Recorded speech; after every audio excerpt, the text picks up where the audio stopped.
Syria में बढ़ते तनाव के बीच तुर्की और इजरायल आमने सामने है। तुर्की की ओर से इजरायल के गोलान हाइट्स पर कब्जे की निंदा की जा रही है। इजरायल का आरोप है कि तुर्की की ओर से सीरिया में आतंकी गुटों को मदद देकर चीजें खराब की जा रही हैं।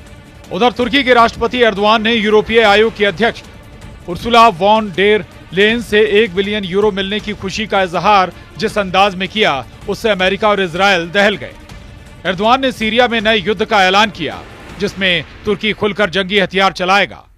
सीरिया के एक फाइटर ग्रुप का खात्मा करने तक ये युद्ध लड़ा जाएगा।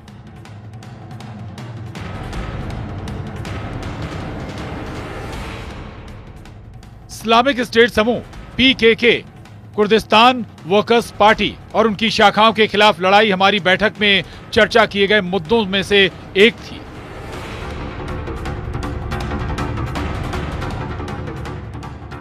तुर्की एकमात्र देश है, एकमात्र नाटो सहयोगी, जिसने जमीन पर दोनों आतंकवादी संगठनों को हराया है। हम निश्चित रूप से इन संगठनों को बढ़ने नहीं देंगे। हमारे क्षेत्र के भविष्य में IS या PKK और उनकी शाखाओं के लिए कोई जगह नहीं है। तुर्की ने जिस कुर्द फोर्स के सफाए का ऐलान किया है, वो सीरिया में अमेरिका की मददगार है। तो क्या बशर का तख्ता पलट एर्दोआन का ब्लंडर है? क्या इजरायल के जबड़े में फंस गया कमांडर जुलानी? सीरिया को रौंद रही इजरायल सेना आगे ही बढ़ती जा रही है।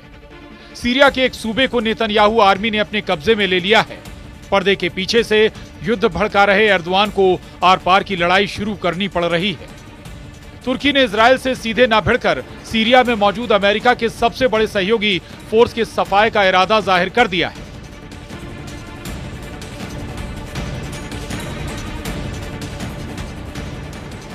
कमांडर जुलानी के फाइटर ने नई लड़ाई शुरू कर दी है। सीरिया में बशर को भगाने के बाद एर्दोआन का ये कमांडर भीषण खून खराबे का मिलिट्री ऑपरेशन ऑन कर चुका है। इस बार एर्दोआन ने जुलानी को 40 लाख लाशें बिछाने का कॉन्ट्रैक्ट दिया है। इन्हीं लाशों को पाटकर सीरिया में एर्दोआन का खलीफा वर्ल्ड बनाया जाएगा। सीरिया के बेताज बादशाह और HTS सरगना जुलानी को जरूरत पड़ी तो इस बार एर्दोआन एटम बम भी सौंप सकते हैं। विद्रोही लड़ाकों के कई ग्रुप ने जुलानी के ऑपरेशन क्लीन कुर्द की शुरुआत भीषण खून खराबे से की है।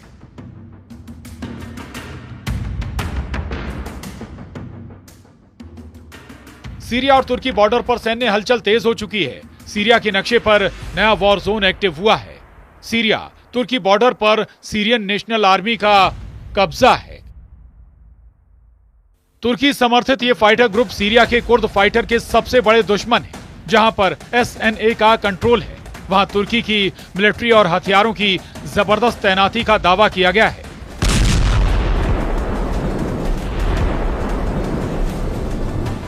पश्चिमी मीडिया रिपोर्ट में दावा किया गया है कि कुर्दों के खिलाफ बड़े हमले की तैयारी कर रही SNA का हयात तहरीर अल शाम से गठबंधन हुआ है। इस बीच रिपोर्ट्स हैं कि तुर्की ने सीमा पार करके कुर्दों के कंट्रोल वाले इलाके में हमला करने के लिए बड़े पैमाने पर सैनिकों और सैन्य उपकरणों को जमा किया है। तुर्की के इस वॉर प्लान ने अमेरिका और इजरायल की टेंशन बढ़ा दी है, क्योंकि सीरिया में इस्लामिक स्टेट के खिलाफ लड़ाई में कुर्द फोर्स अमेरिका का साथ देते हैं। अमेरिका ने पहले ही ये डर जताया था। डोनाल्ड ट्रंप ने एर्दोआन पर आरोप लगाया था कि उन्होंने सीरिया में कब्जा कर लिया है।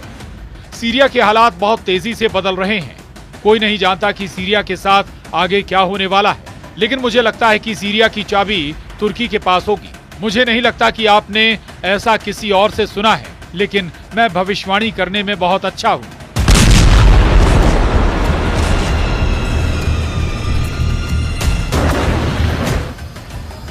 सीरिया में इजरायल और अमेरिका को झटका देने के लिए एर्दोआन ने कमांडर जुलानी को पूरी छूट दे रखी है।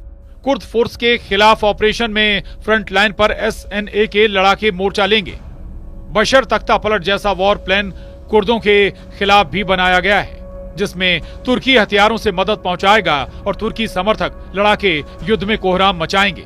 तुर्की समर्थित सीरियन नेशनल आर्मी ने युद्ध में शामिल होने के लिए 25,000 लड़ाके तैयार किए हैं। दावा यह भी किया जाता है कि SNA में करीब 80,000 से 1 लाख लड़ाके शामिल हैं। ज्यादातर फाइटर अरब और तुर्कमेन्स हैं। 2021 में SNA के 2 गुट बने थे, एक आजम ऑपरेशन रूम और Syrian front for liberation. SNA लड़ाके लीबिया सिविल वॉर में हिस्सा ले चुके हैं। नागोर्नो करबाख की लड़ाई में इन कट्टर लड़ाकों ने अजरबैजान की तरफ से जंग लड़ी थी। सीरिया में एसएनए की बनाई अलग अंतरिम हुकूमत है।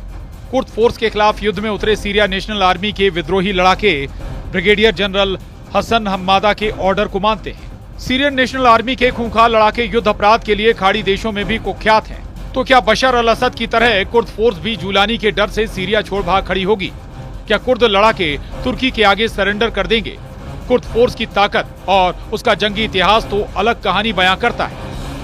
सीरिया के लगभग 25% इलाके पर कुर्दों की सीरियन डेमोक्रेटिक फोर्स का कंट्रोल है।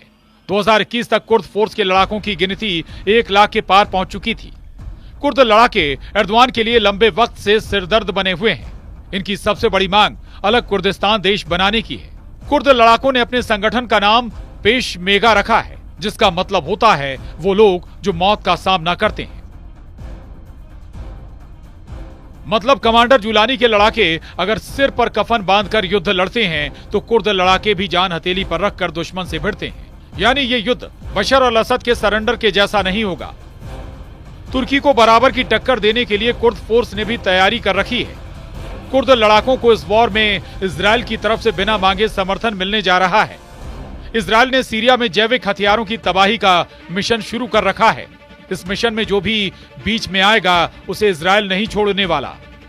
इजराइल के राजदूत रूविन अजार ने इस ऑपरेशन की डिटेल कुछ यूं दी है।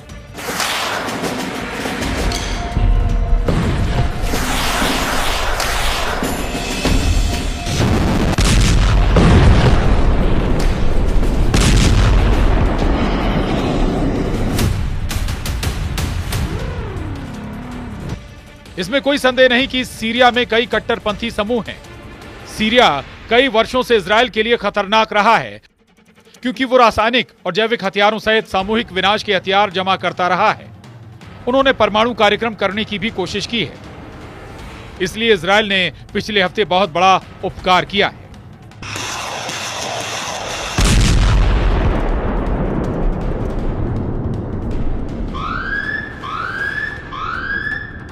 इजराइल सीरिया में दुश्मनों के खात्मे तक हमले जारी रखेगा। इस हमले की जद में चाहे कमांडर जुलानी आए या फिर तुर्की के सपोर्ट से युद्ध लड़ रहे सीरियन नेशनल आर्मी के विद्रोही आए।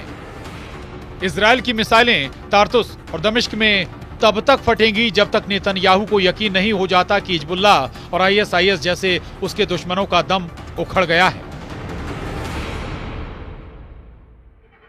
कुर्द फाइटर्स के लिए इजराइल के हमले जहां मददगार साबित हो सकते हैं, वहीं एर्दोआन का ख्वाब चकनाचूर होगा। हालात अगर हाथ से निकलते हैं तो तुर्की कुर्दों के सफाए के लिए महाविनाशकारी हथियारों का इस्तेमाल भी कर सकता है। तुर्की के पास अमेरिका के दिए 100 एटम बम है। नाटो फोर्स का सदस्य होने के नाते तुर्की में अमेरिका ने 100 एटमी हथियारों की तैनाती कर रखी है। दुनिया के सबसे घातक हथियार किसी भी फाइटर ग्रुप के हाथ में लगे तो सीरिया ही नहीं कई देशों तक तबाही मच सकती है।